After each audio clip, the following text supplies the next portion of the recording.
All praises to Yahweh, Bahasham Yahweh Shai. Double honors to the elders and the apostles of Great Millstone.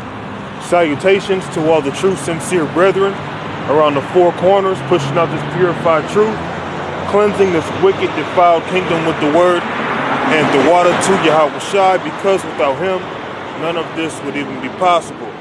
All right.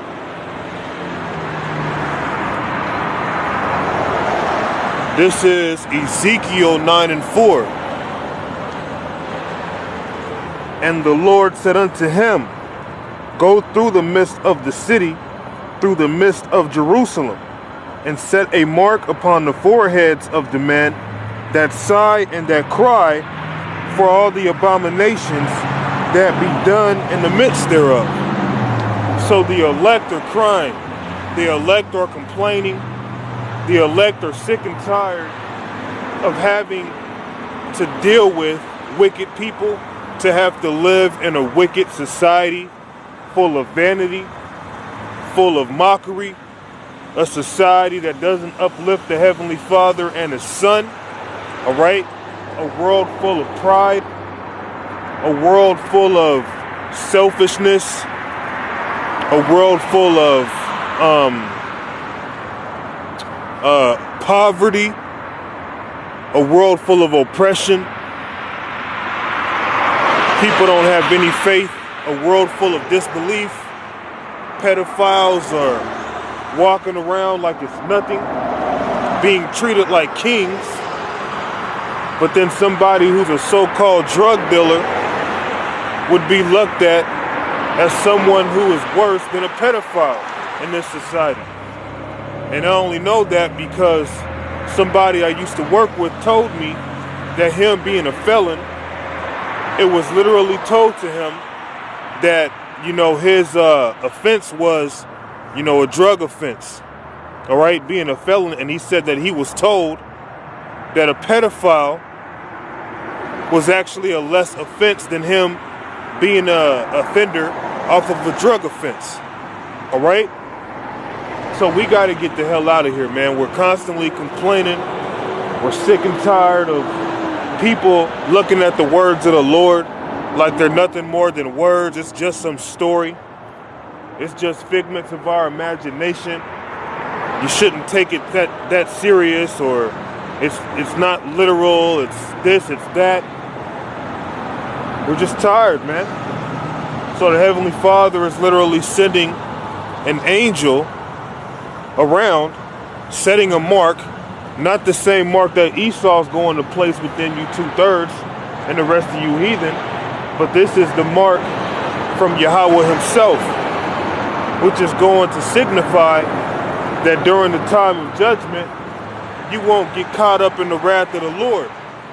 So that mark, all right, is really going to cause you to be void of the Lord's wrath, void of judgment that is coming to this world. All right? Pretty much you'll be set aside while the rest of the world gets consumed. Okay?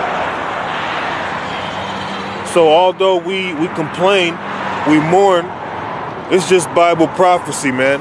Okay? And the Lord said unto him, Go through the midst of the city, and that city being Jerusalem, synonymous for Israel. So there's an angel literally going amongst Israelites and is setting a mark upon those who are constantly complaining. Okay? Go through the midst of the city, through the midst of Jerusalem, and set a mark upon the foreheads of the men that sigh and that cry for all the abominations that be done in the midst thereof. So the whole world, the Heavenly Father is not dealing with. The whole world isn't complaining. The whole world is not worried about all the evil that is going on, man. All the unjust ways of this world, the majority do not care about. They have too many things on their plate to think about, like going to work, how to make some money, legally or illegally, how to go and take a man's wife, how to please a woman, how to uplift a woman. Okay? So people don't care about the abominations of this world because these people of this world prolong it. Okay?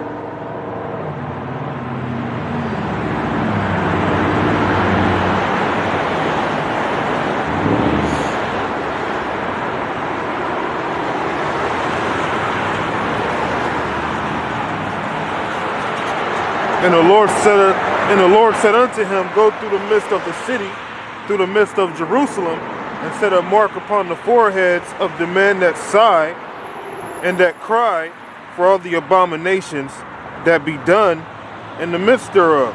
So America is full of abominations. Something that is abominable in the sight of the Lord is disgusting. Okay? Something that is abominable in the sight of the Lord is not tolerated. We are in a land full of abominations, full of things that are disgusting. That's like you as a person, okay, walking into somebody's house and there's dog crap everywhere. There's diapers all on the floor. You got roaches just having a ball. You got bed bugs everywhere. You got mice and roaches and rats just all having a ball, man. It's disgusting. That's how the Lord sees the abominations within this world. And the only ones who are going to complain as well, all right, are the Lord's people. Within the Lord's people, the elect. Okay? Everybody else, they're pretty much content with the wickedness because they've been marinated in it for so long. They've been marinating in it for so long. It's just not a big deal anymore. All right? It's like if you sit in a room and if the room smells like crap, well, after about, maybe 3 to 5 minutes or however long it takes, you don't really smell it no more. You start to bear it. That's how you people are in this kingdom. You've been in it for so long that now all the disgusting, filthy abominations of this society, people just see it as normal. It's nothing. It's not an issue no more. Okay? And a part of that reason also is because you people are the abomination. You cause the abominations. All right? You go forward with your wickedness. Okay?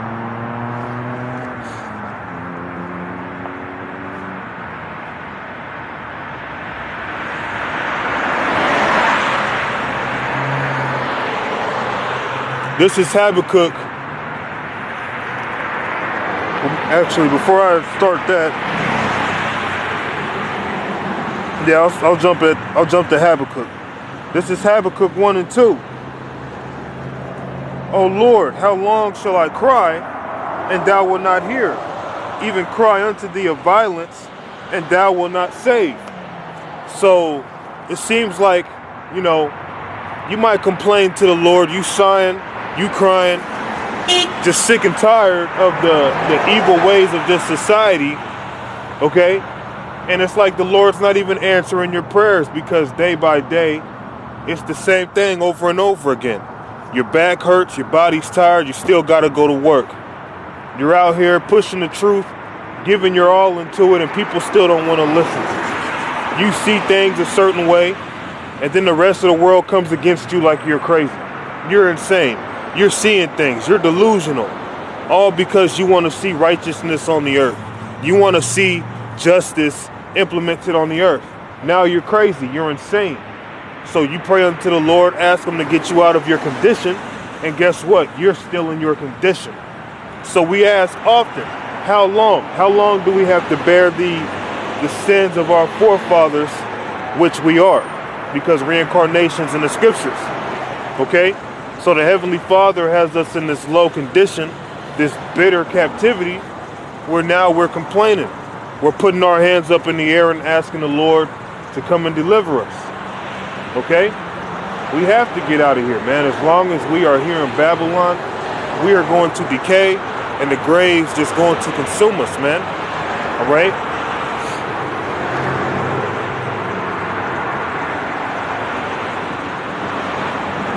O Lord, how long shall I cry, and thou wilt not hear?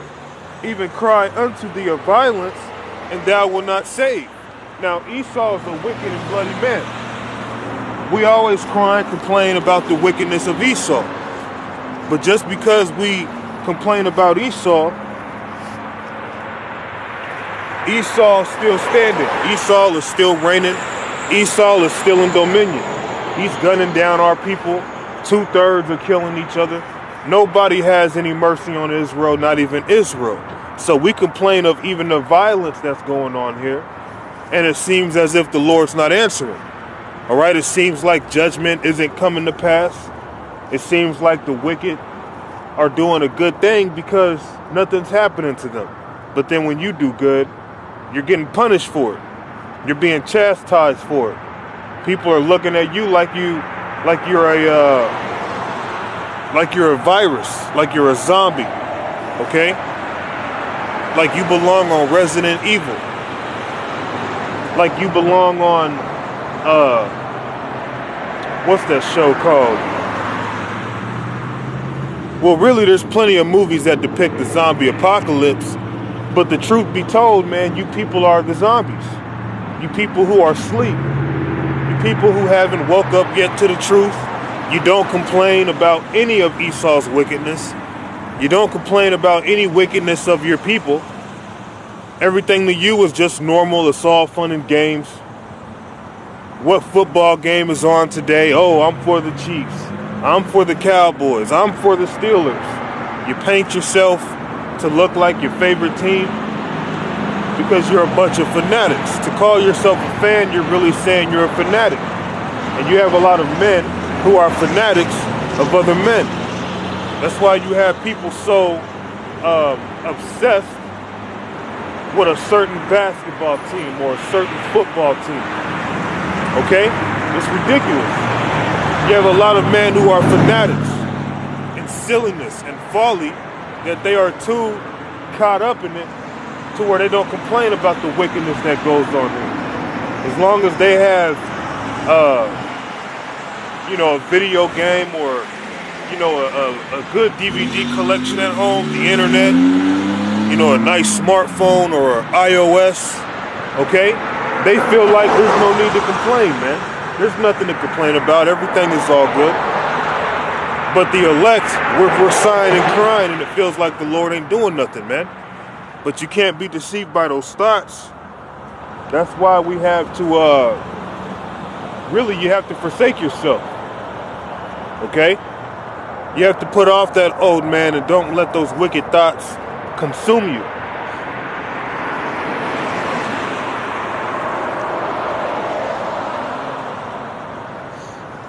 Habakkuk 1 and 3. Why dost thou show me iniquity and cause me to behold grievance? For spoiling and violence are before me, and there are that rise up, and there are that raise up strife and contention. And you have those who raise up strife and contention. You're trying to implement the truth. You're trying to push forward the gospel, the true gospel, the gospel that the one you call Jesus Christ was pushing when he was on the earth, whose name is Yahweh Shai. We bring out that same gospel, and people think we're nuts. People think we can't possibly have the truth, so they bring strife and contention. But the scriptures talk about, divisions coming. There's going to be division amongst families, division amongst old friends, all right? And then the rest of your enemies, well, you are already divided, all right? So at the end of the day, the Heavenly Father and the Son are about division. They're separating the wicked away from the righteous, okay? But that's going to be shown when them chariots come and arrive and the elect of the nation of Israel are beamed up out of here, okay? That's what we're waiting on, in hopes to be delivered, in hopes of salvation. That's why we keep pushing this truth, although we complain, although it seems like the Lord is hesitating when he's not. Everything is going according to plan. I'm out here another day. It seems like it's just like the rest of the days I've come out here and taught, but it's not, because this is another week